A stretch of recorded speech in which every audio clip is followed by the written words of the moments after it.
Yeah, we can do that. We are live now, though.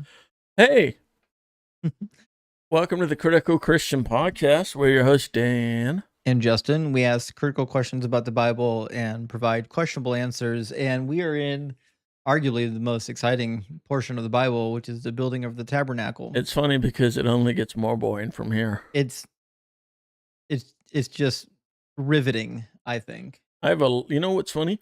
I actually have a lot to say on it. We talked about this last week. I actually don't think that these instructions were originally intended to be in a holy book. Yeah, was it just right? Yep. I have so much to say. Don't ruin it. I won't. Don't ruin it. Definitely won't. All right. Okay. Well, we're going to be reading from the New American Standard Bible today, so you can follow along. Because Dan picks a new translation for every week. No, you said NASB. NRSV.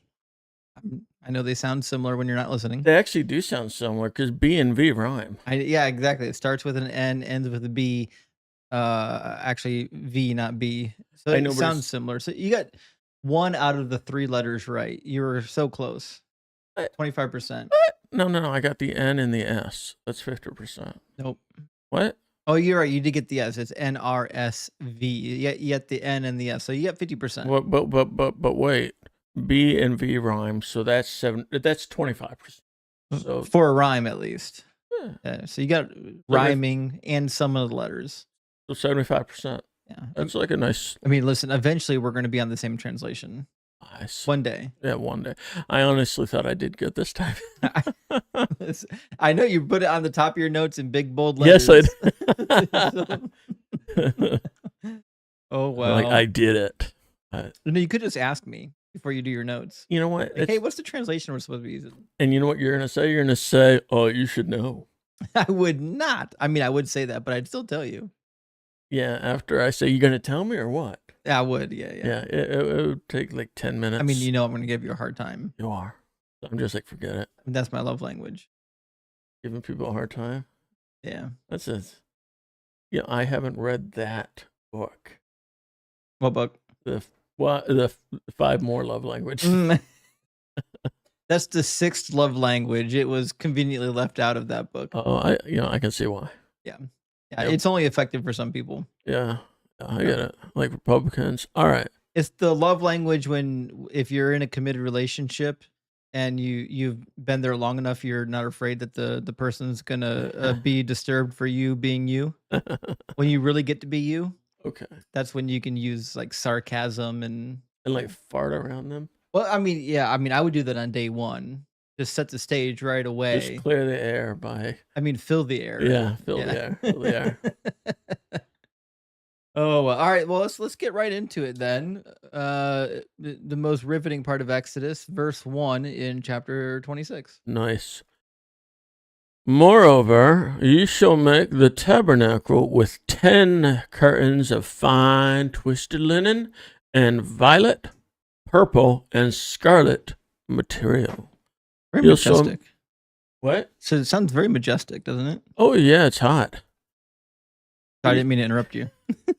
You shall make them with cherubim, the work of a skilled embroiderer. Indeed. So, you want to add something? No, go ahead.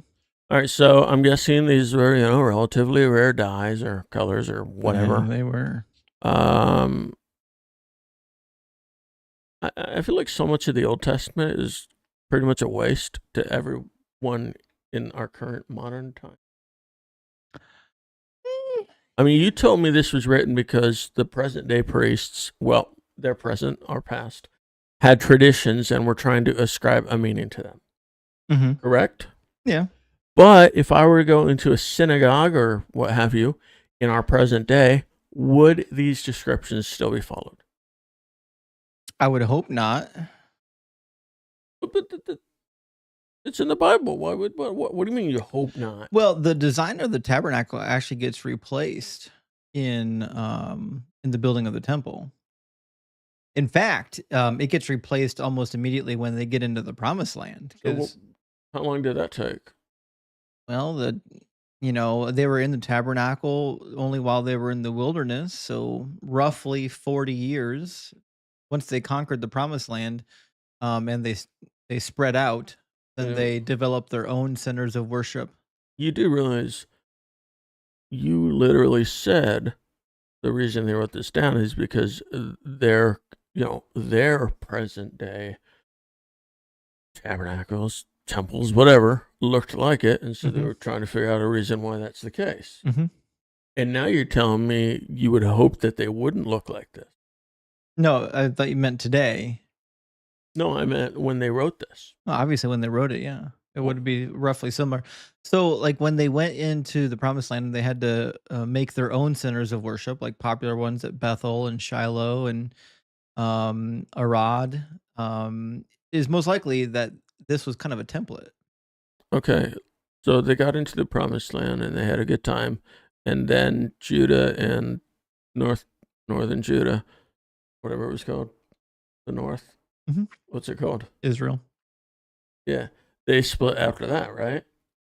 What do you mean by split? Who's they? Judah and Israel. No, they don't. They don't split for like another 400 years. Okay.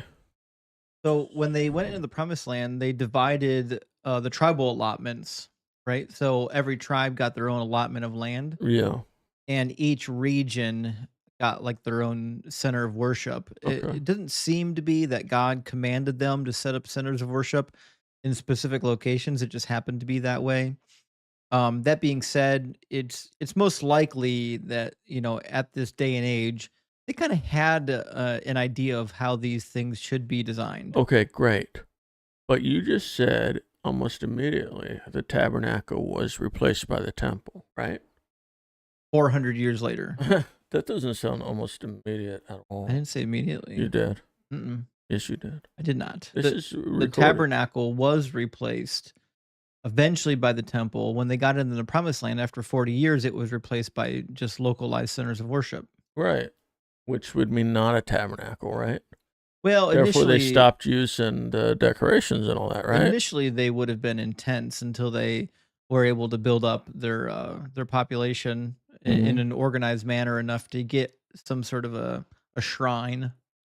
Shrines were very popular as Yeah. opposed to temples.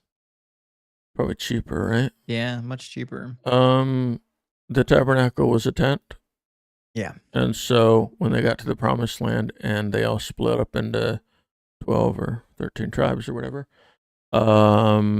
they all had to make their own tabernacle. Not all of them. It's not like they made 12 of them, Okay. but they definitely would have been making multiples. We don't really know how many they made because tents don't actually preserve in archaeological Okay. history well. Okay. When was this written? Well, if I had to guess, I would say this was going to be written in either the late Bronze Age or early Iron Age. My point is, they did not have tabernacles then, right? Well, at the time it was written, most likely were already not using tents Yeah. as So centers of worship. why did they bother writing this down? Well, because they knew back in Moses' time they would have been using tents. So they just I mean, they're in the desert, they're wandering. They So- has to be mobile. so they just conjured up descriptions of what they thought it would have looked like back in the day. Using their own center of worship, yes. Well, Because at the time it was written, they had a very modernized, for their time, a very modernized uh, temple system slash shrine system where they were using, would have been like common designs, roughly common designs. Like if you compare the various temples or the shrines from the time period, it's not like everyone just kind of was like, oh, I'm going to do a temple this way. And it's like Catholic churches. Most Catholic churches have a lot of common features. okay. You know what I mean? Yeah. So the worship of the ancient Near East would have been the same.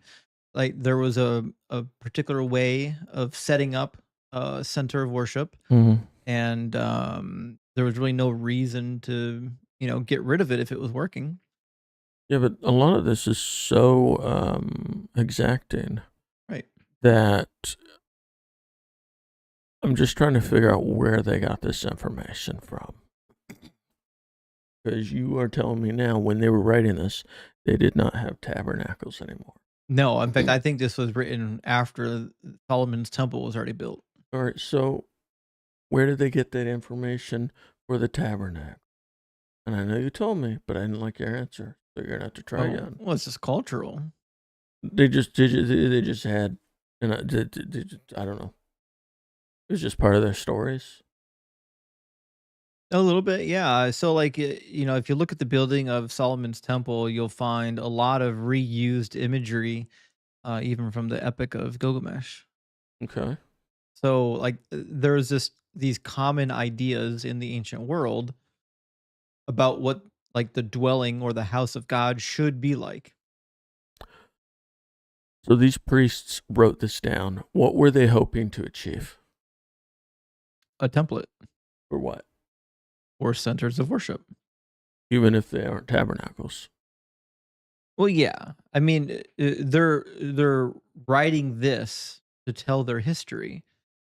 Obviously, they didn't have a mobile temple in the wilderness. So they're not using this to tell people how to do it. They're telling people how they did do it. The goal of this text is to describe how it happened in Moses' time period and why the way the centers of worship are the way they are at the current time period. Well, the reason why they're this way is because these are the instructions that God gave to Moses in the desert. Okay. So it's a mixture of both, right? The explanation serves as for why we're doing it now, and well, how was it that it happened in the desert? Mm-hmm. Because they've got to come up with a justification for why things are the way they are now, but also they couldn't have been exactly that way for Moses because they were wandering in the desert. So how was it for Moses while they were wandering in the desert? So they just decided, well, I imagine he had 700 pounds of gold with him. How did they decide that? Because you and I both know the logistics of them being in the desert don't work out. There's no way 2.5 million people are worshiping at one tabernacle the way in which it's described. Like, logistically, it's just silly. But it makes sense if it's being written hundreds of years later and people aren't really paying attention to the fine details and they're just saying, hey, this is why things are the way they are now. Because when God gave the instructions to Moses in the desert, these were the instructions. So this is all just kind of like Genesis, a manufactured history. I think the tabernacle is a manufactured history. Now, to be sure, that doesn't mean that some of these symbols or items don't have very ancient roots. Mm-hmm. Like a lot of the stuff that we find that would have been in Solomon's temple, like these are symbols that were probably in their cultural relevance for hundreds of years. It's like if I'm building a church and I put an altar in a church, well, shoot, an altar goes back thousands of years. This is a very ancient symbol of worship. Mm-hmm. So it's not like they just invented their own system. Obviously, some of the stuff in their centers of worship would have had a very long history behind them. Okay. Okay. You know what I mean? Mm-hmm. So it's not like everything's completely fabricated. You know what I mean? And again, we've talked about this before. I legitimately do believe that there was a contingency of people that were wandering the desert, much smaller than what the Bible depicts, and they probably did have a mobile center of worship while they were out there. Like when we hear about the priests in Midian, like Moses' father-in-law, Mm-hmm. the data that we have from the ancient world seems to suggest that the priests, in Midian would have been living in tents and probably had, they probably had, we'll call them tent like shrines, I guess you would call them, or places where you can go and meet with a priest. You mean tabernacles? Yeah, you can call it tabernacle. All right. Here's another question. Mhm. What am I supposed to do with this information? I have no idea. Not me personally, but modern day readers. Like, what is this information for them for? Why do they read it? Why, you know what I mean? Mhm. Well, again, I don't think that this text was originally meant to be in the sacred text. I think it was added way later, and probably because they found the information here to be useful and valuable for standardizing Mm-hmm. their places of worship. You know what I mean? Because, for example, there was a settlement in Egypt during like the sixth, fifth, and fourth century in Elephantine. A big contingency of Jewish people that seem to have fled to Egypt for security, and they set up a location, a settlement there full of Jewish people that wanted to kind of continue on the Jewish traditions, the Hebrew traditions, and they write to the people in Judea about like instructions for the Passover, and they have their own like temple or shrine there as well. And so, like we see in the archaeological record, there are people that are like, "Hey, we've got this center of worship for Yahweh. How do we do this thing right?" Hmm. So definitely look up the Elephantine Were letters. those people not Jewish then, or Well, they were, but they had probably been there for 100, 200 years, and they probably where didn't. in the Promised Land? No, in Elephantine. Elephantine, Uh-huh. like an elephant that goes. "Woo." It's not quite the same thing. Is it the same spelling? Very close, yeah. So it's not a coincidence. The elephant? Yeah, No, it's definitely a coincidence. it's not named after the city. I don't believe so, but I've never bothered to look it up. Sounds unlikely that it wouldn't be, but that's fine. Sure. So there's a contingency of Jewish people living in Elephantine, and they're writing to Now, the where Jews is that? in Egypt. Elephantine is a city in Egypt. Yeah, it's a settlement. Okay, okay. And they're So what do you call Egypt, where everybody's where like the Pharaoh is and all that? Egypt. Yeah, but I mean, is it like Egypt is like the country, right? Egypt is a country, yeah. Although back, obviously, in this time period, it wasn't like a country the way we think of it today, where you've got like 40 major metropolitan areas or anything like that. They would have had just a couple large, very large cities, and the rest of them would have been like small settlements. Okay, so what was the name of the city that the Pharaoh lived in? I don't know what they would have called it at the time period where the pharaoh stayed. Just, I mean, the main drag. That's what I'm saying. I mean, I don't know. you can't have a country and a city named the same thing, right? Kind of you can. I know, but it's confusing, isn't it? Well, it's confusing, but not to the ancient world because cities develop before countries, and sometimes cities develop into countries. Hmm. I get that. You know, just like ancient Rome was initially just a city, developed into a country, then developed into an empire, Hmm. and now is just a city again. Yeah. You can go just to Rome. Hmm. Rome isn't a country anymore. So the differentiation between city and country is kind of irrelevant, to the biblical text. That being said, mhm, So these Elephantinites, Tinians, mhm. they were they the Israelites then? I mean, we would imagine so. Yeah, there are Okay. people that were following the Jewish customs. Okay, and then, but when the other Jews got freed, they stayed back. I mean, how long did they stay there? Yeah. I have no idea. Well, then why did they send a letter to the Jewish people? Why weren't they with them?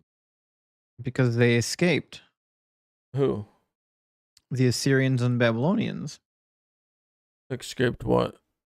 the armies. I thought we were talking about the Israelites. Yep. Well, I don't think the Israelites are Assyrians and Babylonians. I know the Assyrians and the Babylonians went to war against Israel. When was that? Um, in the 720s, and then again between 605 and 587. I'll say this was when they were like Judah and all the other things were together. Well, when the Assyrians came through, they wiped out the northern 10 tribes. We refer to them as the lost tribes now. Okay.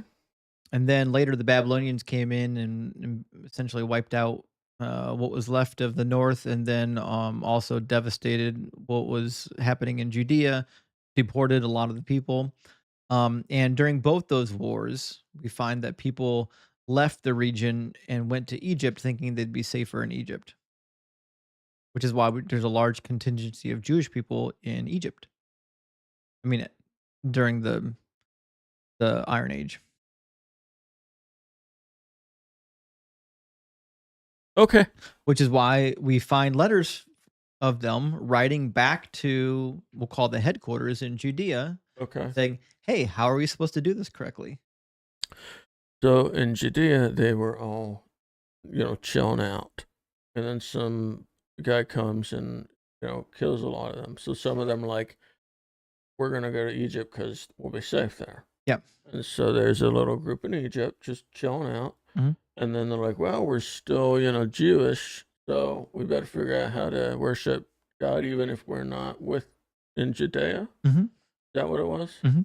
Boy, you should have just said that. I thought it was pretty clear. Nope. Oh well. No, my brain isn't as big as yours. So, anyways, like there needs to be, typically a written record for how to do things properly. How do we follow the Passover properly? How do we build centers of worship properly? What are the vessels of the Lord? Do you think God was okay with a group just bouncing out of there? You know what I mean? Well, he didn't. If you read the Bible, he warns against it. In the biblical text, he warns not to put your faith in Egypt. I guess don't put your faith in anything but God, right? Yeah.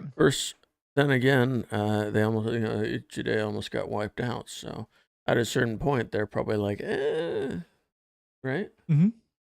But they still want to follow him and all that. But because the Babylonians didn't really conquer Egypt, so the ones that went to Egypt were safe. Mm-hmm. They tried and failed to conquer Egypt. They did win one battle against the Egyptians in Carchemish. I believe it was it Carchemish? Anyways, I believe it was.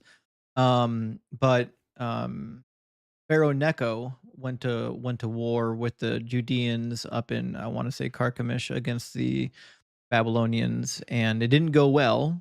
They lost that fight, but then the Babylonians never came in and conquered Egypt proper. So they just couldn't. They weren't good enough.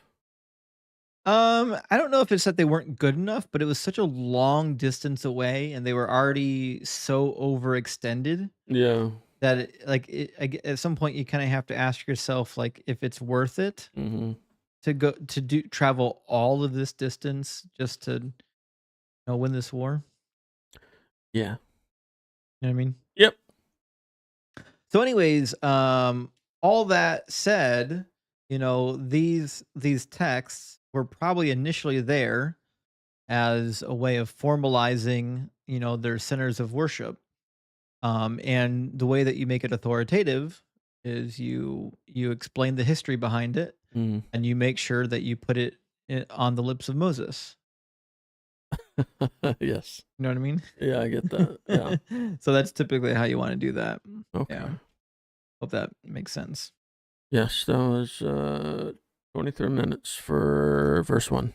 Yeah, good thing we only got 36 chapter verses left, eh? We're almost done. All right, Well, that was important to set the groundwork. I guess it is. If you don't know, you don't know. Right. You know what I mean? And I clearly don't know. Yeah. That's one of the hard things about doing the Bible study is I don't really know how much anyone else knows. I know what I know, and I know there's a lot of things I don't know, but I have no idea what you don't know. You know what I mean? A lot. Eesh. But we're gonna get through it together. Maybe. It's taking a long time, man. You really think we're gonna get through this before we die? I'm hoping so. All right. That's the goal. Okay. I'd like to. Then we better hurry it up, man. Well, start reading. It doesn't mean we can do this any faster. You still want to do it just once a week. Well, you do it twice or 3 times a week. Some of us work. Yeah. There you go.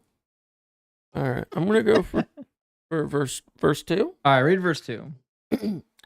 The length of each curtain shall be 28 cubits, and the width of each curtain 4 cubits. All the curtains shall have the same measurements, 5 curtains shall be joined to one another, and the other 5 curtains shall be joined to one another. Riveting. You imagine the priests measuring their own curtains and going, yeah, we better write this down. It's going to be important. Yeah, somehow I don't think that was what was happening. I can't think of anything more important to humanity than curtain sewing. Oh yeah. But it brings up a good point. Like when you're looking at the design of these items, like they're not items that you would think like you can readily source the materials from the desert. You know what I mean? Like curtain rods, Yeah. Right. like long straight poles, violet and purple and scarlet Mm-hmm. yarns. Where are they getting this stuff from? Well, that's the question. I mean, let's say they're not getting that stuff. Right. Then why are they making it seem like they did? Well, I mean, my suspicion is because at the time it was written, they did have access to those materials. And they're just assuming they had access to it back in the day as well? Yeah. Silly. Kind of anachronistic, I know. Yeah. But that's nothing new. Oh, No. the war was up in near Megiddo. That was one of the places where the Egyptians and the Babylonians went to war. In 2 Kings 23, they go to war in Megiddo. That's actually where Josiah dies. But anyway, That's where the world is supposed to end. Yeah, you're actually not wrong. So the phrase Armageddon in the New Testament is kind of a I don't know, a Greek transliteration of Har Megiddo. Har meaning mountain, and Megiddo is the city. So over the course of time, it became known as Har Megiddo. But when you turn it into Greek, you have to add a nominal ending on it, which means it's Harmageddon. The N at the end is kind of a nominal ending in Greek. It's like Nero Kaiser in Latin. When you put it in Greek, it's Neron Kaiser. One of the happens to be how Greek works. But I read that in one of those books. you nailed it, buddy. Thank you. Look at you knowing like geography and stuff, or names at least. Something. Yeah, so the curtain rods, I mean, is a thing. I don't know where they're getting them from, but I mean, there's got to be like blacksmiths working around there, right? Maybe. If there's like 2 million people, gotta have somebody. And they were in Egypt working for 400 years or whatever. I mean, some of them must have learned trades, right? And that was the next thing I was about to say. Whether or not they had access to the materials, it would be inconceivable that they didn't have training. Because if they were doing work for Egypt, they would have had to have skills. Right. Like they couldn't all just be manual labor. Right. Right. So I agree with you there. Yeah. I think they definitely probably did have, a lot of them had pretty good training. Yeah. Skilled craftsmen and women. Right. They mention that a lot, Oh yeah, for sure. Yeah. Verse 4 and 5? Sure. You shall make loops of violet on the edge of the outermost curtain in the first set, and likewise you shall make them on the edge of the curtain that is outermost in the second set. You shall make 50 loops in the one curtain, and you shall make 50 loops on the edge of the curtain that is in the second set. The loops shall be opposite each other. You shall also make 50 clasps of gold, and join the curtains to one another with the clasps, so that the tabernacle will be a unit. Exciting stuff, eh? Yeah, so now that that's over, I presume we're going to finally get into the nitty gritty, like how to save your immortal soul and all that. Yeah, that's obviously coming next. I mean, obviously you can't get to heaven without the right curtains. I get it. Or definitely not. Shield or wherever they think they're going. Right. Yeah. I mean, the curtains are very That important. makes sense. So now let's get on to the good stuff. All right, soul saving. You know what I mean? Right. In this text, or Well, I'm going to continue. That was kind of a joke oh, sorry, I didn't quite because we're going to grasp that. talk about goat's hair. But it makes next. you wonder. Okay, so when we're looking at the text, there's loops of violet on the edge of the outermost curtain, which is delightful. I'm sure it looks great. Oh yeah. But then it says there's going to be 50 loops in one curtain. I'm curious, like, I'd love to do a 3-dimensional drawing of what this actually looked like. Maybe they already have one. Well, here's my thought. 50 loops is not huge. You know what? Keep talking. You know what I mean? So there's actually a good drawing of this. In fact, I'll put it on the screen. I think. Oh, you already got a drawing? Yeah, I do have a good drawing from a study Bible. Real quick, let me grab it. It's available everywhere. You can get it on archive.com, archive.org. There we go. And it's going to be the New Oxford Annotated Study Bible. And I do like the way they drew this map in the New Oxford, only because they seem to represent the individual curtains inside of their map. So you can see like how many curtains were there. We'll give it a second to load. There we go. There's a New Oxford Annotated Study Bible. Let's go. Internet. You can do it, internet. Come on, I believe in you. There we go. Can you scroll up on mine, please? Under notes, yeah. Oh, this way. All right, go. Oh, the borrow is unavailable. Well, I've got a copy of it, so we'll just do this. I'll just open up a copy of it. I don't know why it does that to me.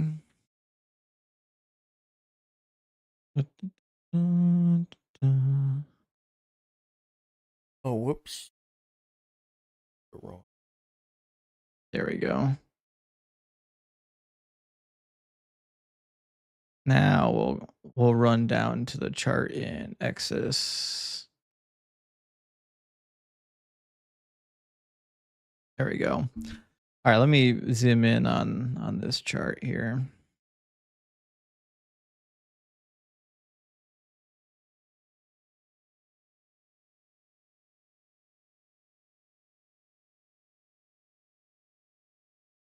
There we go. So we've even got everything measured out in cubits. So we've got the individual bronze columns showing here. And then we've got one curtain here. How many curtains did it say again we needed? I don't know, 15? Was it 15 curtains? What? I don't know. Oh. What? Well, Real question. The length of each curtain shall be 28 cubits, with the width of each curtain 4 cubits. So the width, I would imagine, is 4 cubits, which means it's 28 cubits tall, I think is what they're suggesting, which is pretty damn tall. What? That's actually really tall. The length of the curtain is 28 cubits? Holy smokes.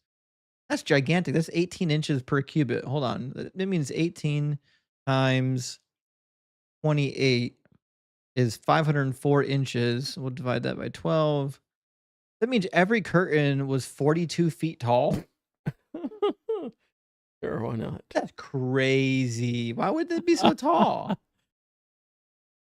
It doesn't make any sense. Are you sure you're making the right calculations there? Well, it says the length of each curtain shall be 28 cubits, and the width of each curtain would be 4 cubits. Okay. So the width has got to be wide, and the length is tall, right? Well, what is cubits to inches? Cubit is 18 inches roughly. Pretty big. That's huge. A 42-foot tall curtain is really big. That means the tabernacle, they're trying to say, right? I mean, you would think if that was the case, the tabernacle must be very tall. 42 feet. Like as tall as your house? Well, that's a good question. How tall is my house? I've got 2 stories plus an attic. Yeah, it's actually pretty close. So my house is 12 foot for the first story, and then I believe it's gonna be 10 foot for the second story, and then 9 foot for the attic, about 31 feet. So the tabernacle is taller than a colonial house. I mean, that's not that hard to believe, right? How are they gonna get the curtains up there? Why so tall? This is supposed to be mobile. Well, maybe it is mobile if they have like 20 guys carrying it. I'm just saying that we keep talking about logistics. I mean, Every is it? time we measure something, the logistics are gonna get They crazy. probably take it down, With put what? it back up Right, but how? with their Like hands. really long poles, or I mean, there had to have been something going on. do you think they make it like a big tent, like a big tent revival? You ever see how those go up? Yeah. They could do it like that, where they raise it from the middle, but it doesn't seem like that's the case. Look, I got the curtains for you. You got a picture of the curtains? Yeah. Not bad. Does that look reasonable? I mean, no one can see it. You should have put it in your study notes so we could put it on the camera. Mhm. Everybody can. Was that, image generation? You know it. Oh, so that's not what it looked like. No, of course not. Okay. Well, it wouldn't matter because But I didn't remember anything about birds. unless we have a picture of it back in the day, we're not going to know what it looks like, right? No, it's gonna be tough. You're telling me yours looks more like mine, more like it than mine. I told him specifically. Who? The, the, Oh, the computer's a him now. yeah. It's awfully sexist. Why can't it be a her? Um. You know, he follows orders. All right. Okay, fair enough. Can So, we be done here? all that to say, Yes. that's a very tall tent. That's not even the height of the center yet. We don't even know how high the center is gonna be. Okay, but it says all the curtains will have the same measurements. Cool. All right, listen, if Mhm. there's 2 million people, they need a pretty big tabernacle. Well, I agree. It's got to be big. I don't know if it needs to be tall. Well, maybe they had some Nephilim back there, you know, because they were pretty big. Perhaps. I think. I don't think God intended for the Nephilim to join them in worship. Yeah. I'm just saying. I don't know if that was the case. Yeah. Oh boy. Oh boy. Oh, boy. Okay. Anyways, we got really You know tall what? curtains. You go to any cathedral, those things are really tall, really high up. It's like it's not like you're going to bump your head on them any day. Well, cathedral's a solid structure. Yeah. So, I'm just saying, logistically, it'd be very difficult to put up a tent that is 42 foot tall in the middle of the Bronze Age. or maybe it wouldn't. Maybe you just tie like a rock to it and then you throw the rock over it. Somehow, I don't think that's how that works. I'm just saying it's a way to do it. I'm sure it is. I'm not saying a good way. Really thinking outside the box there, huh? Yeah, yeah. All right. Well, Anyways, whatever. so It seems a little implausible. Let's say that. it is a little blah blah. But listen, that doesn't mean it's not impossible. They were building pyramids, That's true. so it's not like it's impossible. I just find it to be strange. Yeah, I mean they were able to make pyramids, and we still don't really know how to do that, I right? mean, they had trained architects. Yeah, They could figure it out. yeah. They were pretty smart. I just think that they could have picked a more practical design style there. Well, they probably needed something to do. Maybe. They were probably pretty bored. Well, they're just wandering the desert. You're right. They're gonna need something. Yeah, so I mean, it's very possible this was just one of those, busy work. They had 40 years to do it. Right. So I mean, it's not like they're going to finish it right away and then be like, all right, I guess we'll go back to collecting, manna. Yeah, I was thinking about the manna and quail the other day. It's weird if they had manna, and let's say they had quail on the regular too, right? They had quail every evening, Yeah. and there were 2.5 million of them. Right. It means every day they've got the leftovers like bones and whatnot Sure. of like I don't know 1 million quail, Maybe. which means over the course of 40 years they should have many millions of quail carcasses. You think God would have had to like eliminate the quail carcasses like he did the manna? Maybe these were boneless quails. Oh, But boneless quail? yeah. That's what it is. It's the boneless quail. I forgot about that. Well, didn't God promise them long lives and all that? It's the precursor to the boneless chicken wing. I mean, God doesn't want them to choke on a bone. Fair enough. They were very soft quail. Listen, I know that bones last a while, but I have to assume they're not forever things, right? Not forever. Like, how long? I mean, how long would a quail bone last before it disintegrates? In the desert, a long time. Well, how long is long? I mean, millions of years. Ah, damn. I was hoping you were going to say like 100 years. I mean, you bury that thing in sand, it'll last a long time. Yeah. It's not like you're burying it in dirt where there's there's a whole ecosystem. No, to eat it. Yeah. Right. Like I think the desert sand is much different beast than like your front lawn. Do you think that it is actually a desert? Because they were able to grow crops and stuff, right? Well, that's the thing is I don't think they were growing crops out there, which makes the desert wandering even more difficult because we've got clear examples of them needing crops. Where would they be getting it from? Oh, then I guess they just ate the manna. And it is kind of weird that there's that many people, 2.5 million. They're not going to be able to, even if they found a location where they could plant crops. It's like they're not going to have the resources to feed that many people. Well, manna was probably just fine. Right. Well, it seems to be that the manna and quail was how God fed them for the whole 40 years. In fact, the Bible says for 40 years he gave them the manna. Nice. So if they did farming, I guess it would probably be pretty sparse. Yeah. I think that's fine, though. You know, I could eat a cheese sandwich every day. I do sometimes. So what if, the manna tasted like a cheese sandwich? I could eat cheese every day. Yeah. Yeah. Yeah. There you go. Or PB&J. Well, maybe just PB and B. Huh? Well, they said it was sweet, remember? They did. Well, maybe there's a little honey. Right. PB and an H. Ooh, peanut butter and honey? Yeah. That's good. I've had that before. Yeah, it's pretty good. All right, well, let's read the next 4 through 6 here. Okay. No, 7. I'm sorry, we already passed that. We're on the goat hair. Yay. Okay, yeah. I thought we were like, sorry. like what? 42 Sorry. minutes in? All right. Then you shall make curtains of goat's hair as a tent over the tabernacle. You shall make 11 curtains in all. All right. I guess it's a good thing that they didn't specify using Syrian wild ass hair. That's not supposed to be a joke. I guess it's a good thing they didn't specify using Syrian wild ass hair, because then everyone would just be damned, I guess. The joke being that the Syrian wild asses were coming back in ancient times but are now extinct. Well, very good point. You'd probably have to substitute synthetic wild ass hair.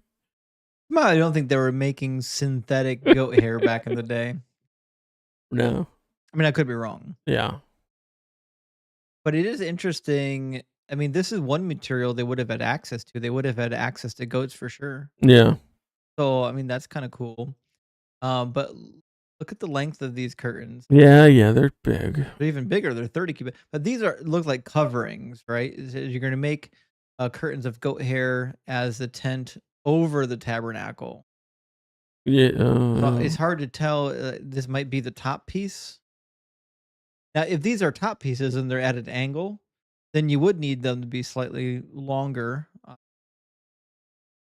than the walls. I'd like it if we had some sort of an artist read this and then make an actual representation of it. You know what I mean? Well, they did right here. Although it's not 3D, unfortunately. That is a drawing with squares. I bet that someone's already made a 3D model of it. Because this. I just didn't look. I didn't look for it. Because you're like, oh no, they already have one, and then you show me 2 squares. You know, that's not really the same. Yeah, somebody's got. Oh, look at that one, huh? Sketchfab's got a decent one actually. Look at that. I'm looking. It may or may not load. There you go. Bada bing, bada boom. Oh shoot. Whoa, no, I like that. It was huge. Well, it was huge, but no one can see it on the video. Is that right? Okay, now, but okay, so this is interesting the way they've got it set up. That's not what I envisioned. No, because the way the tent, the way this tent situation is supposed to be is it's supposed to be multiple pieces. Like there's gonna be side piece and then the overlapping piece. Yeah. You know what I mean? Maybe there's another one that looks better. Maybe. We'll see. Either way, I mean, this is not terrible. No, I want to look this up later. It's too bad I'm going to forget. This representation shows that there seems to be some kind of a hovering tent. Mm.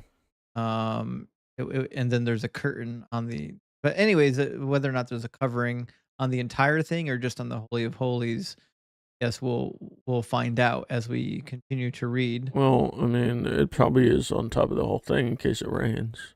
You would think so. You would think that the whole thing would be covered. Right. And based on the translation, it seems like there's going to be Did it rain? a covering over it. Did it rain at times? I mean, yeah, eventually. There you go. Verse 8 through 10. The length of each curtain shall be 30 cubits, and the width of each curtain 4 cubits. The 11 curtains shall have the same measurements. You shall join 5 curtains by themselves, and the other 6 curtains by themselves. And you shall double over the 6th curtain at the front of the tent. You shall make 50 loops on the edge of the curtain that is outermost in the first set, and 50 loops on the edge of the curtain that is outermost in the second. A lot of sets of 50 loops. Interesting number. I wonder why they went with 50. Doesn't seem to have any significance for yeah, right. It's not one of them special numbers, right? No, not like really. 40 no. or 24 or 7 or 3. Yeah, it didn't really seem to have anything attached to it that we could describe as significant. It might have just been like a good round number. Make it big. 50 loops. Yeah, I think whoever decorated the current temple back, with the priests, just said, "Forget it. Here's some curtains," and all of a sudden they became a tradition. I find it hard to believe that these exact measurements were ever used anymore. I have a crazy question. How come they don't just convert it to like imperial units or something for us? Why would they? Well, because cubits doesn't mean anything to people. It's, you know what I mean? So it's like a different language. But that's how the text describes it. Yeah, but the text uses other words too that are not English. So and cubit is not an English word. So, but we know how long a cubit is. Yeah, but we also know how long. About 18 inches. But we also know how long 1.5 feet is. So just saying, it would have been easier. But not everyone in the world's on imperial units. You realize that only America is on imperial units? Yes, but and like some of the UK. Yeah, but I'm just saying, it's an English translation for an American. So I'm just surprised they never did that. It's not for an American. Well, actually, the New American Bible, which is what you're pulling from, is technically for Americans. I win. Well, then why didn't they do it at least? No idea. Probably because they expected you to know what a cubit was. Nobody knows what a cubit is. I knew what a cubit was. I learned when I was like 15. Nobody else did. I bet you, if I went to church and said, "How much is a cubit?" people would go, "I don't know." Exactly what a cubit is. Here to here, usually. Here to here. That's 18 inches? Well, it depends on your arm. Very exacting. Yeah, it's not an exact measurement. They should have just used inches and feet. I mean, a cubit is like the most universally mode of measuring in the ancient world. Like, you're going to read anything from the old times, you got to know what a cubit is. Why didn't they just do a foot? What was so special about 18? Sometimes they did. But cubit was the thing. Oh. All right. I don't know. Yeah. Oh, well. Oh, wow. A lot of 50s. I don't know the significance of the 50s. I'm sure there is significance to it. You know what? They use a number enough times and it becomes significant, right? You're not wrong. And you're not wrong. I don't disagree. Yeah. Okay, so we got a lot of curtains. These made out of goat hair. So many I curtains. think that didn't they trapped a lot of heat? Probably, yeah. Goat hair is not really fine linen. No. You think of wool, like a wool sweater can be kind of coarse. Goat hair is even worse, isn't it? Yeah, they were probably sweating like crazy. Right. In fact, let me look real quick. All right, I'll wait here. Do goat Goat hair hair. cloth. See what it looks like. Yeah, it's like a burlap sack almost. Yeah, that sounds awful. That's not. Oh, they've got a representation there, but burlap sack is roughly what it's looking like. Yeah, you don't want to wear that. No. That's not the thing. No. But certainly, I guess probably did a fine job of keeping the rain out. I don't know. I'm sure that was a big deal for them. You would think so. Every 50 years. Yep. In the snow too. All right. 11 through 14. I do have some good comments down below somewhere. All right. I believe you. I just haven't hit them yet. All right. You shall also make 50 clasps of bronze, and you shall put the clasps into the loops and join the tent together so that it will be a unit. The overhanging part that is left over in the curtains of the tent, the half curtain that is left over, shall hang over the back of the tabernacle. The cubit on one side and the cubit on the other of what is left over in the length of the curtains of the tent shall hang over the sides of the tabernacle on one side and on the other to cover it. And you shall make a covering for the tent of ram's skins, dyed red, and a covering of fine leather above. Yeah, it's quite a design. A lot of dead animals to cover that.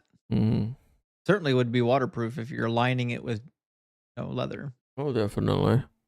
So they're using ram's skin and they're dyeing in red, but I bet it won't be blood. Good question. They're not going to be dyeing it in blood. That seems like it would be problematic for their ritualistic system. In that they're not supposed to be doing much with blood. It's already there, But if they have access to like violet and red yarns and whatnot, obviously they have access to red dyes. Yes, I know, but it just seems like you have all this red blood, and you're just like, nah, we'll kill a bunch of millions of bugs instead. But it is super convenient that they're dyed red because the tabernacle is going to be full of blood. Yeah, you're not really going to see the blood smatter on red. Yeah, you know what I mean? That's true. Yeah. You ever read the same paragraph over and over, and then when you get to the end, you realize you weren't even paying attention and have like no idea what you read? Yeah, I have actually. That's this whole chapter so far. Oh. I say so far because I have a feeling the author is building to something pretty exciting. I mean, it is exciting. The tabernacle is pretty dope. You get to see the sacrifices. Oh boy. I'm just looking forward to the boards and bases personally. There's only like 6 chapters of building and killings. I mean, yeah, let's do it, man. And then we get Leviticus, which is smooth sailing, right? Leviticus wild. Yeah, you're gonna like that one. But like, you mean not like, or actually like? Yeah, you're gonna hate it. Oh, great. All right. We have a lot of fun laws though. Yeah, we'll have to talk about every single one and talk about how they could have had such a terrible law, and right? Some of those things. Don't have to make up excuses for why slavery was okay. Yeah, stuff like that. That'll happen too. Yeah. Okay. I'm getting some ideas though. Ideas. Believe you. All right. You want to continue with boards and bases? Yeah, let's do boards and bases. Then you shall make the boards for the tabernacle of acacia wood standing upright. 10 cubits shall be the length of each board, and 1.5 cubits the width of each board. There shall be 2 tenons for each board fitted to one another. That is what you shall do for all the boards of the tabernacle. You shall make the boards for the tabernacle, 20 boards for the south side. So here comes acacia wood again. Mm-hmm. Did you know that in present day North America, there's a false acacia wood called black locust? I did not know this, actually. So I wonder what would have happened if they had used black locust wood instead. Like, would that nullify any of the holy properties? You think God would have smote him? He might have. He's smitten people for less. I mean, they don't even know anything about the genera and stuff back then. Genera is plural for genus, apparently. I believe that. Yeah. Yeah, I did my research. Yeah, look at you doing Like, research. not for things that matter, but I'm just trying to fill time. You know what I mean? Yeah, I don't know why you're trying to fill time. We got like 37 verses in the chapter. Yeah, but you know me. I just You just want to make sure you get the longest episode possible every time. yeah. I believe that. You know, I like wood though. Oh, I know. Yeah, you're a woodworker. Yeah, a wood dryer anyhow. You're working wood. Worker of wood. Yeah, one day I might be a woodworker. For now, just working with. You're a wood hobbyist. I'm a wood hobbyist. Fair enough. Yeah, that's true. I buy that. One day maybe. All right, you got anything to say? Well, nothing interesting. It's they don't spell it out here, but it seems to be that the usage of the wood is not for the outer portion of the tabernacle, but for like the center portion. Whoa, 'Cause, really? well, there's not really enough boards to really build a tabernacle of the size that they're describing, right? But it seems like the boards are probably, if I had to guess, for this inner portion, not for this outer portion. I could be wrong. I just Well, I mean, with all the curtains, you got to have the outer portion and something, right? right. You wouldn't spend it on the boards if you have all those extra curtains, right? It'd be a lot of wood. Yeah. They did actually. Mm-hmm. Yeah. And what are you gonna do with the curtains now? I mean, curtains. I guess you could do something with them. Yeah. But either way, I think the boards are for the inner portion, not for the outer portion. Yeah. I didn't give it any thought whatsoever what they were for. That's okay. All right, let's do 19 through 2. We got a big section here, 19 through 5. I'm surprised. This thing is just great. Lot to say. I figured as much. Yeah, go for it. I gotta talk a little more slowly because we're almost done here. What are we gonna do? Just end early? Yeah. Why? I ain't doing that. You know we never end early. I don't know why you have that illusion. All right, we'll see what happens then. All right, read the section. So, how many verses is in this exactly? 37, I thought. Can you check for me, please? That's the kind of thing that'll just, keep getting on me. 37. All right, 37. Fine. Okay. All right, let's do 19 to 25, unless you want me to stop somewhere in the middle. Nope. You shall make 40 bases of silver under the 20 boards, 2 bases under one board for its 2 tenons, and 2 bases under another board for its 2 tenons. And for the second side of the tabernacle on the north side, 20 boards, and there 40 bases of silver, 2 bases under one board and 2 bases under another board. For the back of the tabernacle to the west you shall make 6 boards. You shall make 2 boards for the corners of the tabernacle at the back. They shall be double beneath, and together they will be complete to its top to the first ring. This is how it shall be with both of them. They shall form the 2 corners, and there shall be 8 boards with their base of silver, 16 bases, 2 bases under one board and 2 bases under another board. That's when I start just thinking about other things, and you know what I mean? I get it. Yeah. The boards are actually depicted here with their silver bases. Give you, but I'm curious if there were spaces between the boards or if they were butted up against each other. Because if they're butted up against each other, man, they're gonna trap in a lot of heat. And remember, they're like burning stuff in there. So like, you gotta let that thing breathe. You're taking a lot of showers, huh? Wait, how did they take showers? They didn't. So the priests had to bathe. Yeah. But like the normal folk didn't. Where did they get their water from? That's a good question. I mean, we already saw so far there was so little water they had to get it from a rock. Yeah, right. You know what I mean? So Did they just keep going back to that rock? I don't know, but they're still in the desert. Yeah. I don't know where they're getting it from. You know what I mean? And I bet they had bathed like 3 times a day. Perhaps. But Well, again, the building of such a construction really makes you wonder about the sourcing of materials. yeah. Because the only people they've come into contact with so far are the Amalekites, and they had to go to war with them. So, like, if they're sourcing materials, I can only assume they're sourcing them from the local region, not from traders. Yeah. Oh, well, yeah. Um, Unless they're trading mana and that's so much silver. and the quail. Well, it's so much gold. It's so much everything. Right. Like, I know they got silver and gold when they left Egypt, but still, my goodness. But now it's all about the silver and wood. God basically punked them. God said, I'm going to predispose the Egyptians to be favorable to you, so they'll give you like the silver and the gold when you leave. And they got the silver and the gold, and they got out in the desert, and God's like, now I'd like some of the silver and gold. Imagine the Israelites that went out there with all this booty, and they're like, yes, we got the Egyptian booty. And then God was like, okay, about that. And like, desert, we just got the Egypt. We worked 400 years for this. You know what I mean? It was a hard life. Definitely a hard Whatever life. part was real. Certainly was. So I'd like to sing a song. Mm-hmm. Silver and wood, silver and wood, silver and wood for my deity, silver and wood decorations on every tabernacle. It's pretty good. You know, this parody kind of writes itself. Yeah, it does. I don't know why Weird Al hasn't done it already. Except that I think he's Jewish. I'm pretty sure he's Jewish, so it would be offensive. Yeah, they don't tend to.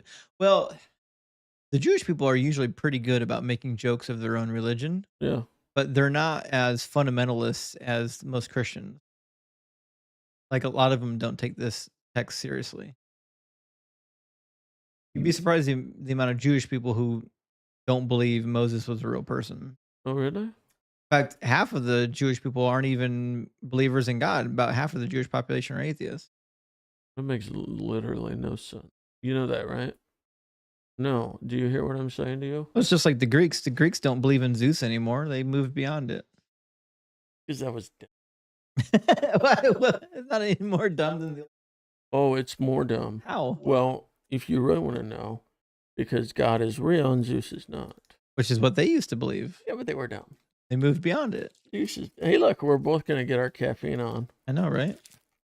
I had this in my pocket, so I'm like, well.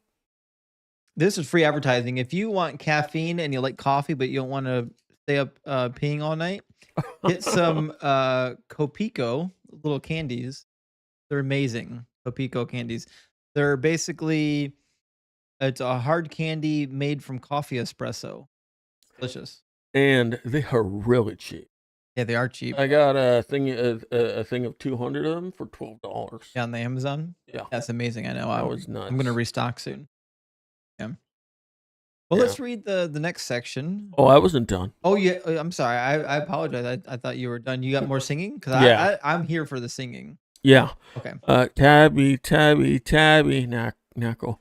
I made you out of wood and silver, and when it's consecrated in Tabby, I will pray. Pretty good. You know it's not, but you're sweet. I mean, I knew what you were doing there. You were doing the dreidel song. I mean, that's a freebie for now. Sure. But seriously, remember how earlier everything had to be made with gold? Mm-hmm. Nowadays, gold is like hella expensive. Mm-hmm. Also pretty rare. How come you don't hear about temples getting looted? They did. I mean, should I be using the term temple or tabernacle? I feel like I use them interchangeably, you know? Either one, but that was one of the most common places to get looted when people went to war. They would go to the house of worship and steal all this stuff. In fact, we see that even on the Mesha stele set up by King Mesha of Moab. When he went to war against Israel, he said he took the vessels of Yahweh. He went in the temple. And the same thing with the Babylonians. When the Babylonians conquered Jerusalem, They went into the temple and stole all of the, the utensils made out of silver and gold. Maybe they should have put them in a vault or something. I suspect they probably did have, like, when the temple was built, they probably did have a room where they could lock stuff away, but it's not really gonna hold back an invading army. No, probably not. But, like, when you go to the book of Daniel, Daniel's, uh, depicting, Belshazzar with the vessels of Yahweh kind of desecrating them. Mhm. Let me grab, chapter real quick. So, it's actually earlier in Daniel than you would think. I think chapter 3. See. Chapter 3 is Nebuchadnezzar. The chapter 4 is still Nebuchadnezzar. See, what chapter is the writing on the wall? Might be chapter 5. See, King Belshazzar, he was never actually really a king. He was just a co-regent. He had a great festival for 1,000 of his lords, and he was drinking wine in the presence of the thousand. Under the influence of wine, Belshazzar commanded that they bring the vessels of gold and silver that his father Nebuchadnezzar had taken out of the temple in Jerusalem, so that the king and his lords and wives and his concubines might drink from them. Mm. So it's kind of a big old slap in the face. Not only did we steal these holy and priceless vessels, but we're gonna profane them by using them like commonware. Yeah, why don't you just melt them down? I mean, some of them could have. Just all of them. They don't have to be profane. But what would you do with them after you melted them down? Turn them into something. Turn them into cups and bowls and what they already were? Yes.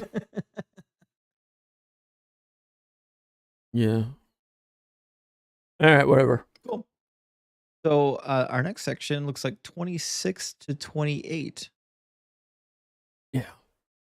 All right. Then you shall make bars of acacia wood, 5 for the boards of one side of the tabernacle, and 5 bars for the boards of the other side of the tabernacle, and 5 bars for the boards of the side of the tabernacle, for the backside to the west.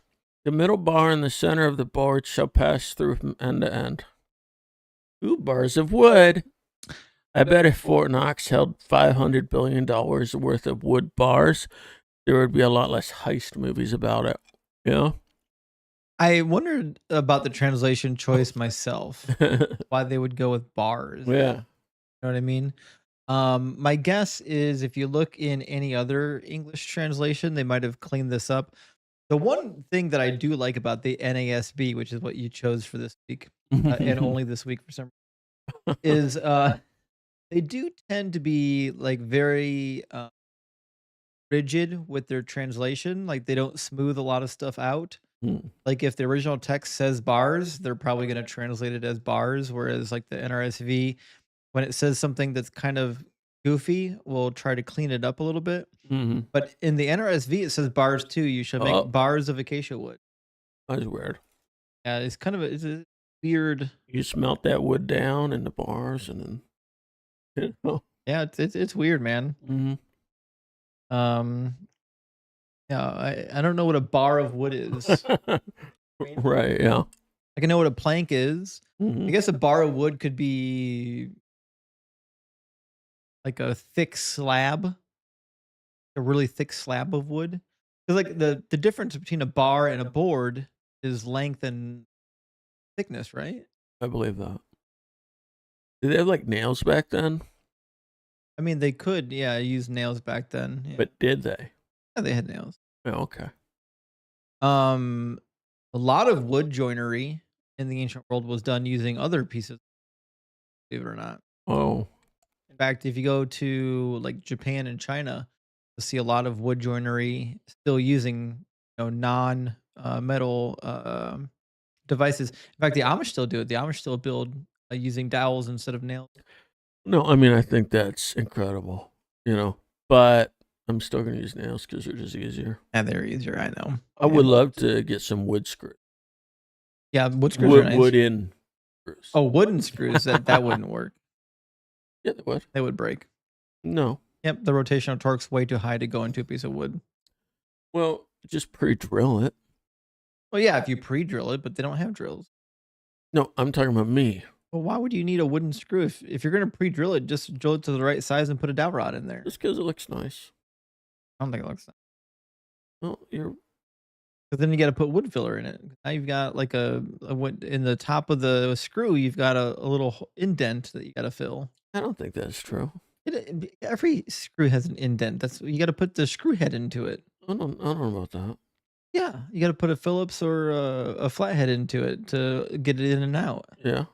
So it's always gonna have an indent. You got to fill it with wood filler when you're done. No, you don't. Or you can be ugly if you want. You can just what's the word I'm looking for? Chamfer it. I don't think that's the word you're looking for.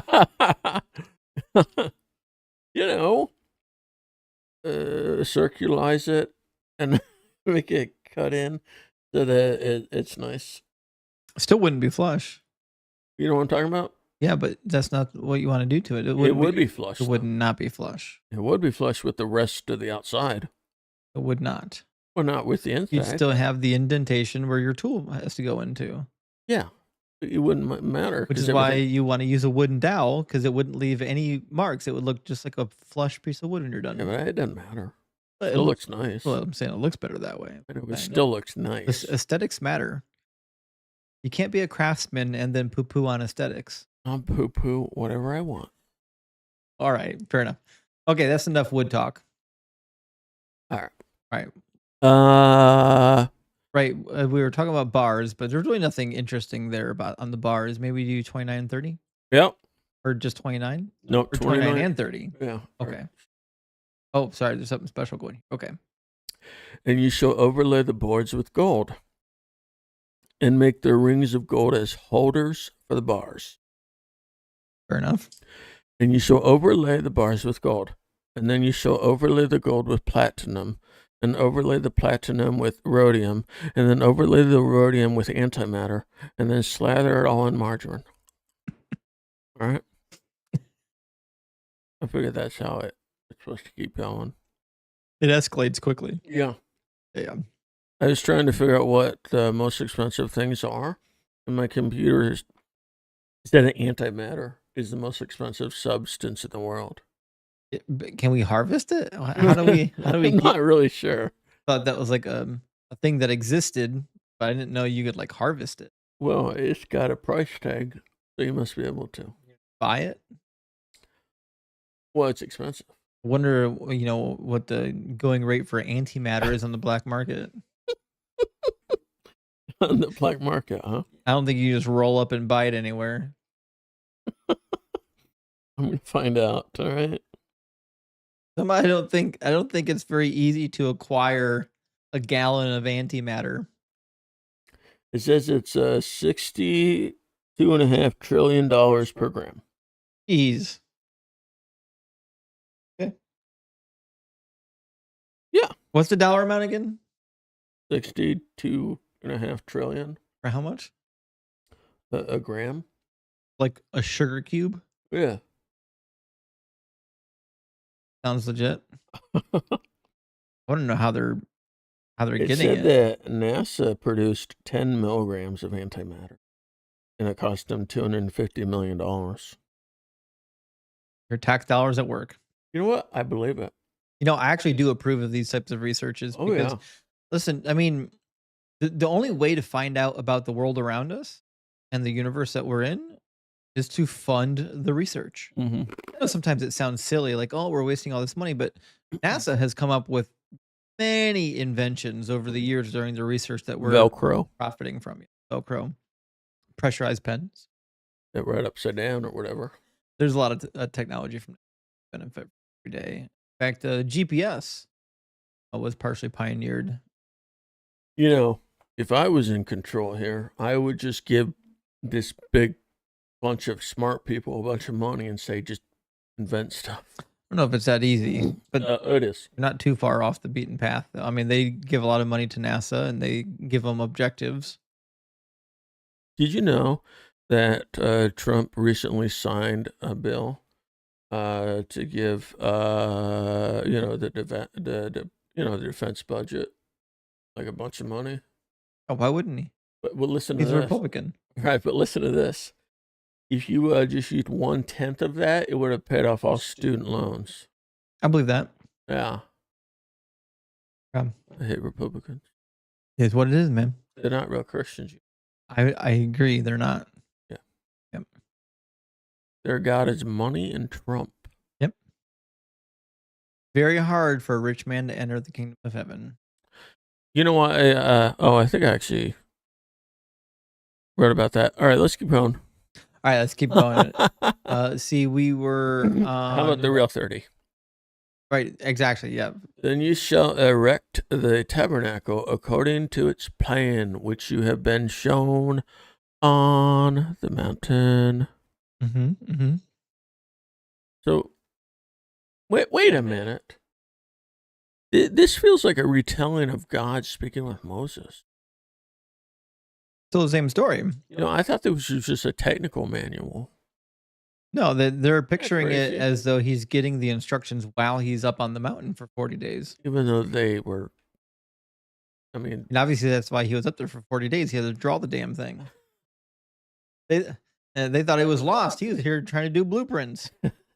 yeah. Yeah. I mean, obviously he had to write it down. He's not going to memorize it. Yeah. I would hope, because I don't know how much he's going to memorize, Can you imagine Moses just like in a fever dream, just trying to write and draw at a fast enough pace to keep up with God? Did you get all that, Moses? 50 rings. I said 50, not 49. Yeah. You were crazy to think about. Mm-hmm. If you don't think that Moses could write, you'd have to be crazy, because there's either he knew how to write or he had the best memory of anyone that ever lived. Yeah. I mean, if you think that this is literally true. Right. You know what I mean? Yeah. I don't know why God couldn't just give him this stuff, though. He could. Because didn't he write the tablets for him? Yeah. Yeah, he could have written it all down for him. All right. It'd be an awfully heavy book, all stone tablets. It would be. It'd be pretty heavy. Yeah. You had to call up some reinforcements to get it down. Yeah. Maybe that's why he broke the 10 Commandments when he was coming down. There's all this tablets are so heavy. He's like, I gotta. Some of these stones got to go. Well, yeah. You know what? I don't know how blasphemous that is, because I'm not sure where the 10 Commandments really come in. Right. You know what I mean? Right. And so I'm just not feeling it, that they're really part of it all. Yeah. They show up again here in a couple chapters. And then I'll be glad for that. Wait a minute, I know, because he breaks them. Then God has to make another one. Yep. And interestingly enough, they don't match. Oh, The first set. oh, Yeah, we'll talk about that when we get there. You think they'd be a word for word match, but they're not. you would think, They're not. unless God gets angry and like add some more stuff on there. I mean, Oh, all right. I would. If they didn't follow my 10 Commandments, if they broke the 10 Commandments, before Moses even got off the mountain, then I'm like, okay, listen, turds, we're gonna crank the heat up a little bit. Right. I need 30 burnt cattles now, not 20. It's silly. Let's read 31 and 30. Yes. All right. You shall also make a veil of violet, purple, and scarlet material, and fine twisted linen. It shall be made with cherubim, the work of a skilled embroiderer. Then you shall hang it on 4 pillars of acacia, overlaid with gold, their hooks also of gold, on 4 bases of silver. Is this the veil that gets ripped when Jesus is crucified? Good question. Thanks. I'm not entirely sure yet where all these pieces are going, because hasn't really given us the information we need to know where everything is going. Mm-hmm. But my understanding is yes, that what we're witnessing now is for the Holy of Holies. Well, that's pretty sweet, right? Like a little foreshadowing. Yeah. Well, and that would explain obviously the cherubim too, because in the Holy of Holies, you get more of that divine imagery than you would get outside of it. Mm-hmm. There, if I had to guess, this would have been at the entrance or at the back of the Holy of Holies. Probably What were cherubim again? They're not angels, I guess. they're like divine protectors. So they're like angels. I don't. I mean, you can call it anything you want to. But they're basically divine entities, and their job is to like act as protection, or they're like bodyguards. Mm-hmm. I mean, I assume back then they thought of them as angels, right? Or no? No, cherubim could come in many different forms. In fact, we talked about them last week. I know, but we're talking about them now. Ancient Near Eastern cherubim, the lamasu. So I mean, It doesn't look like an angel, buddy. You know that, right? what do you think an angel looks like?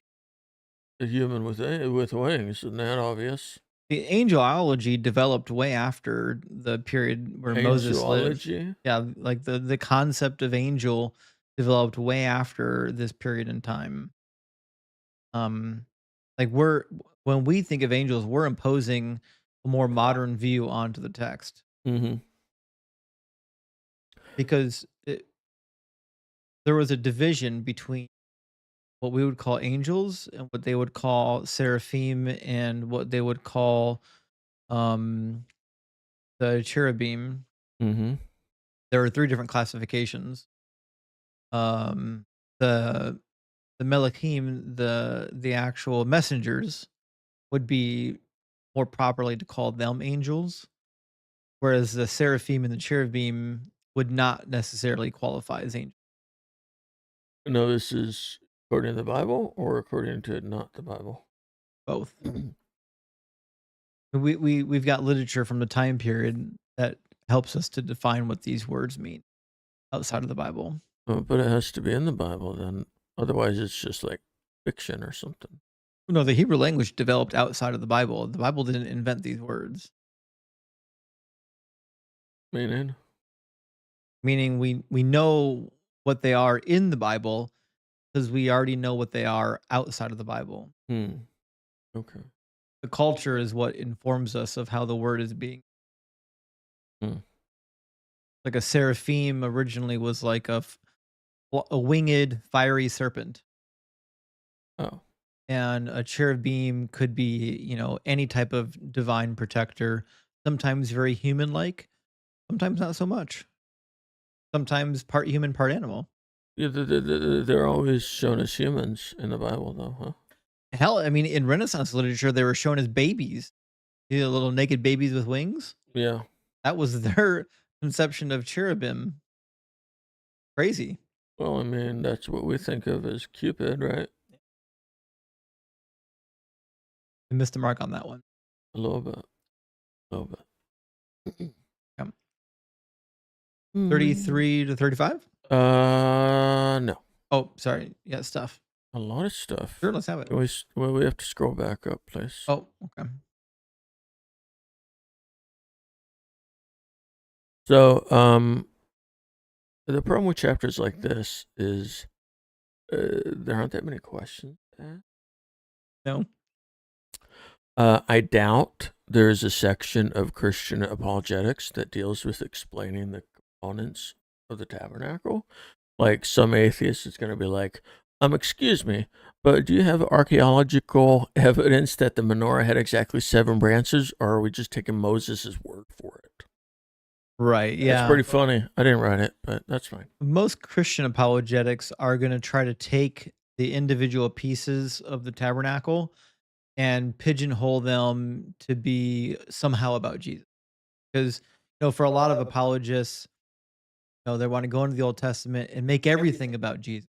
Oh, he's hidden here, he's hidden there. Mm-hmm. Reality is that these are like just really silly, superficial connections. I could do the same thing with Mickey Mouse. I could go into the Old Testament and find things that sound like Mickey Mouse and say Mickey Mouse is in the Old Testament. Yeah, not very likely, but I get what you're saying. Yeah, the long nose of God. That's Mickey. How is that not Mickey Mouse? Mickey's God. He's got a long nose. We're done here. See, it's really easy. No, Like all you got to do is take a figure and go into the Old Testament. Okay, are there any words that remind me of this figure? Hard. there are a lot of ones in the New Testament that remind me of Donald Trump, though. Mainly in Revelation, but you know what I mean. Yeah. Like the Antichrist. Yeah, Yes. I get that. Yeah. Yeah. You know, it's funny. I used to think he was a little too old to be the Antichrist, but he's been able to do a lot of bad in a short period of time. So, And he's surprisingly spry for his age. Like he's not Yeah. going to die anytime soon. yeah. Like this is a guy that's going to be 90 plus. Oh boy. Yeah. So I mean, because I was just thinking, well, he can't be the Antichrist. I mean, he's gonna be dead in a little bit. But dude, he's been president for what, 2 months now? Yeah. And the entire country has already changed. It's So going to change more. So he can definitely do a lot in a little time, and he can do even more in a long time. Project 2025 is going to get heated up pretty soon. Yeah. Like they're just beginning. Yeah. It's nuts. It's going to be rough. I just want the Republicans to finally go, oh, hey, my bad. They won't do that until everything's completely wrecked. For example, when George Bush was in office, it was like 2 to 3 years into his second term before Republicans were like, "Oh, he's an idiot." You know what I mean? Mm-hmm. Like they can put up with it for a long time until things are so bad, until you're in the middle of a terrible recession and you're like, "Oh yeah, this wasn't a good idea. I just got laid off. Maybe this wasn't the right move." Yeah. It's funny all the times you hear about, people on Twitter like tweeting to Trump saying, listen, I know you didn't mean to get me fired. I know it's somehow, part of your grand plan, but if you could help me out, you know what I mean? I'm like, are you sure you're not praying to God now? That's what it feels like, right? I know you didn't mean to. And then, of course, they'll blame the Democrats. Always mess it up, blame the Democrats. It's so weird because the Democrats have literally no power. And yet, I'll put on this conservative radio show, and they'll just be talking about how the Democrats are screwing everything up. The deep state. Yeah. I know. It's like, I don't know why you punish yourself by listening to talk radio. A good question. But I stopped paying attention to the news back when my son was born, and I've never looked back. I used to be really into politics. yes. I don't miss it for even a single minute. And I understand. I get it. You're probably a lot less angry.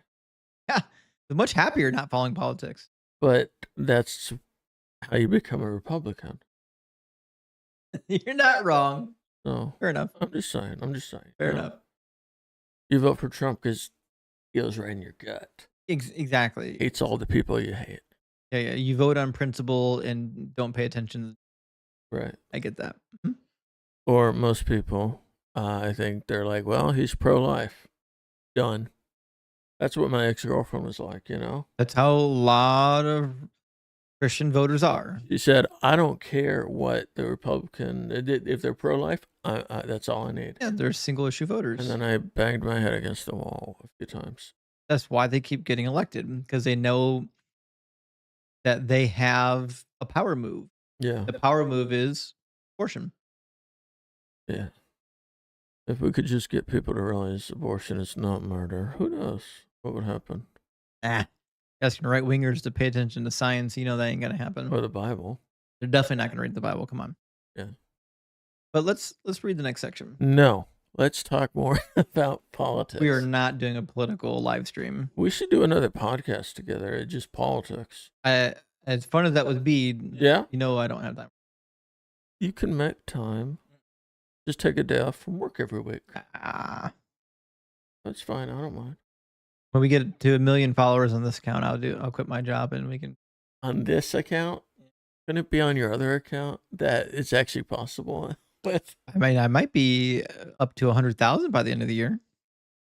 Pretty good. No, that is pretty good. Not bad. No, that's pretty good. I think it is pretty good. I'm at 30,000 now. Yeah, you're pretty. We're moving. That's the YouTubes. I've got almost 70,000 on TikTok. I was reading how 1 million views on TikTok is like like I don't know $800 or something. Yeah. But like on YouTube, it's like 4,000 or something. You know, Way different pay scales. Yeah. probably because you gotta watch those stupid ads on YouTube, right? No, you can get YouTube Premium. YouTube just has a more generous pay scale all the way around. I mean, they don't have to though, right?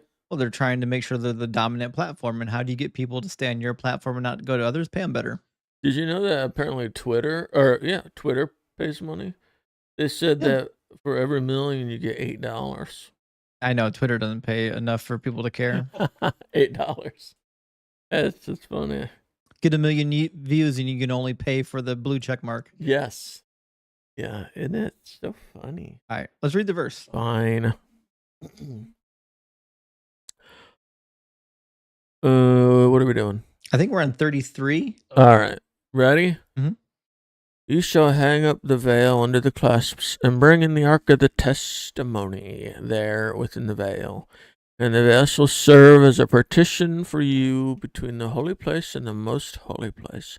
You shall put the atoning cover on the ark of the testimony in the most holy place. And you shall set the table outside the veil, and a lamp stand opposite the table on the side of the tabernacle toward the south. And you shall put the table on the north side. So I have to wonder about this, because obviously it's common knowledge that God is omnipresent. Mhm. Therefore, what is the argument for the petitioning of the holy places in the tabernacle? What I used to believe, and probably still do, is that the divisions are merely for man to know how to treat the place. Like don't wipe your muddy feet on the purple linens or something. Basically, God is just saying, I know you humans need to actually be given a reason to not defile stuff. So here it is. This is my house, and I don't want your gross, sin-filled bodies messing up the place. I got throw pillows on the couch, but those are decorative.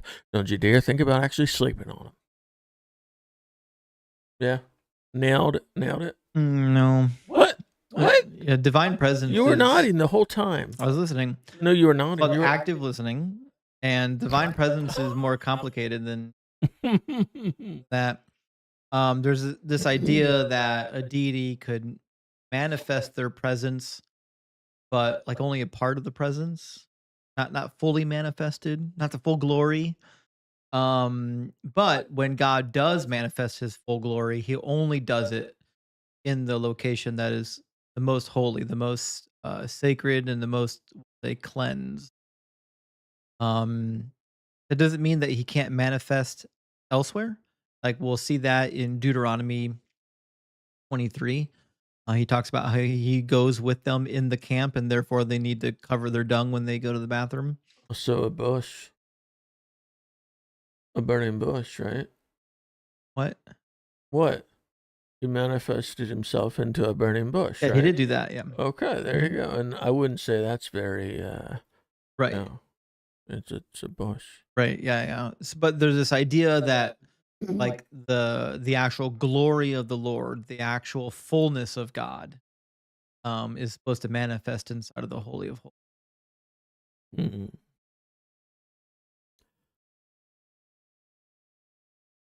You were really, really nodding, and I was feeling pretty good, to be honest. Sorry, buddy. I'm like, oh, he's getting it. I'm right. You know what I mean? But I actually do think I'm right. Like, I think maybe that's what they believed, but in reality, that's not how it went. Right? You know what I mean? Well, it's hard to know exactly what they believed, but if you look at the literature from the time period, this concept of divine manifestation is pretty common. And this idea that a deity can partially manifest somewhere and also fully manifest as two different manifestations. You know, I don't even know what that would mean for God to do that. I get it for the fake ones because they're not real. You know what I mean? But I couldn't understand how God, God, could like be more in one place than somewhere else. You know what I mean? yeah, because in modern sensibility, you're either there or you're not. But in the ancient world, God could.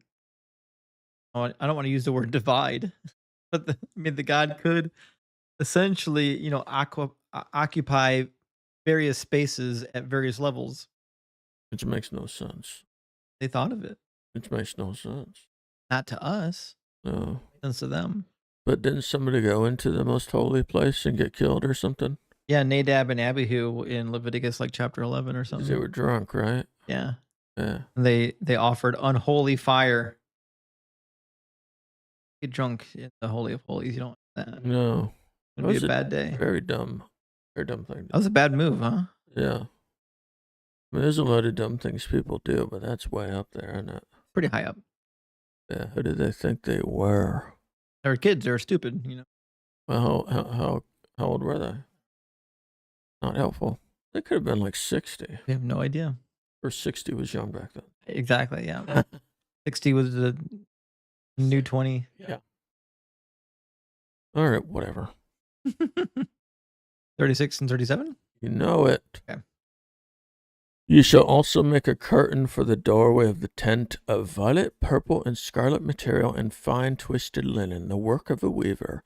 And you shall make 5 pillars of acacia for the curtain and overlay them with gold. Their hooks also of gold, and you shall cast 5 bases of bronze for them. Wouldn't you hate to get a gold bar and find out that there was wood inside? Yeah. Could you imagine? Well, I mean, it wouldn't be as heavy. No, it wouldn't be as heavy. So there's that. Yeah, you know pretty quick. That's like getting one of those Cadbury cream eggs and then biting into it only to find out that the Mondelez company replaced the cream with some gross, cheaper version to cut costs. Yeah. Which they did. And which is why, Cadbury eggs are not the same. They're not. And it's not your imagination. But I did enjoy those as a kid. Oh, they were like the nectar of the gods. You think they were that good? Oh, yeah. I actually thought they were too sweet.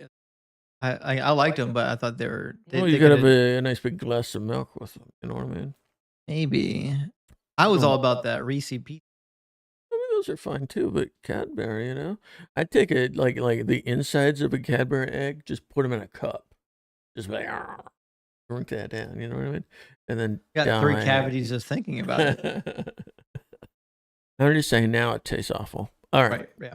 Hey, did you know that to make a modern day replica of the Tabernacle, it would cost between $5 and $10 million? Believe that? Just in value alone, Here's the thing. Just in value alone, you'd think that people would be sending archaeological expeditions to find all this. Mm-hmm. I mean, they have those pyramid grave robbers, so why not archaeologist robbers? I need a different word than that. That brings down the individual cost drastically. Let's imagine it's $10 million. And you've got 2.5 million people in the desert. Yeah. A couple of dollars a piece. That's true. It does sound a lot better, doesn't it? Yeah. We could fund that. Or we could buy or in modern day, we could buy a couple missiles. Yeah. I mean, yeah. Why wouldn't we? Yeah. It is interesting that the Christian nationalist movement is much more concerned about keeping immigrants out than they are about sustaining houses of worship. Right. Mm-hmm. Weird thing. They hate immigrants. Yeah, they're not a big fan. Much. So, any concluding thoughts on the building of the tabernacle so far? Are we done with the tabernacle? It's built. The major construction is done. Yeah. Oh, the major construction. We're gonna learn about the utensils and the stuff that goes on the inside next. Like the altar, the courtyard, so forth. It's not that it's boring. That's not what it is. It's riveting literature. It's that it's pointless. What do you mean? No, I mean, there's no reason for modern day Christians to read this, correct? I mean, we can't really put it to good use. No. Is there any use to put it to? Want to learn about history? Perceived history. Yeah, perceived history. Yeah. I mean, and even back then, what were they doing with the information? Nothing. Well, they probably building stuff. No, because that was back, there was like in the year, what, 70 or something, they were writing about something that happened like 400 years earlier or something. Kind of, yeah. That It's not like they were using these schematics back at that in the 70s, right? no. So I'm just saying there was literally never a time when this was useful to anybody. Oh, I'm sure it was. Nope, never. When? Who? When they were building shrines, I told you. I already went over this. Building what? Shrines. Yeah, but the shrine is not a tabernacle. No? That was it. That was my argument. They're going to have similarities. You think a shrine is going to be $10 million? Be pretty expensive. Why don't they just make a tabernacle at that point? Because they're in the desert, remember? They were mobile. Yeah. You can't build a temple in the middle of the desert if you're there temporarily. So you think that they wrote this stuff down so that they could refer back to it while in the desert? Yeah. Okay, because we discussed that we think they wrote it a lot later. Yep. So they would have no use for this in the desert because it wouldn't have existed. Well, they would. What? Oh, you're very confused on this. Yeah. If there were any Israelites in the desert, they had a central location of worship, probably in a tent, that later was turned into a patternized form of worship that was spread out throughout Israel. And later, when the texts were written, whatever the pattern was at that time, however the tradition grew and changed, probably how they wrote the text of Exodus. Do you think that initially it was just maybe like a tent or whatever? Yeah, But then over time, people brought stuff in and probably. filled it out and made it look nicer. I mean, they get some fine linen, they're like, put it in there, and then Mhm. magically everybody's like, oh, I bet that's how you got to make it. I think it started out small and just kept growing, like most things. Mm. I don't think they got out into the desert starving and homeless and immediately embarked on a Capitol building project for a giant tent. No, Like, yeah. it seems like that's what they were doing, right? I mean, that's the way the text depicts it, but that's not what I think happened. Like, how long were they supposedly in the desert before they started building this? A couple months, Really? 3 months. Oh, and it took them 40 years. Is that right? No, I don't know how long it took them to complete. The text will give us some dates coming up shortly, so we'll do some more timeline stuff. And we can cross-reference that with real stuff, right? In the real. Maybe Oh, okay. depends on when you think Moses lived. Or at all. Right? Yeah. If he didn't live, then no, obviously not. Yeah, because what does Moses mean? Drawn out. So, I mean, then again, he was drawn out from the water, so it's not like it's like Abraham, right?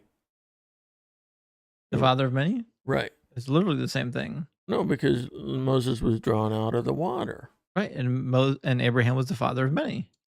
Their Yeah. name matches their role in the story. No, what? No, Moses. No, his name matches how he was found. Oh, Well, that's a little different. that's like the most important part because they're copying the legend of Sargon.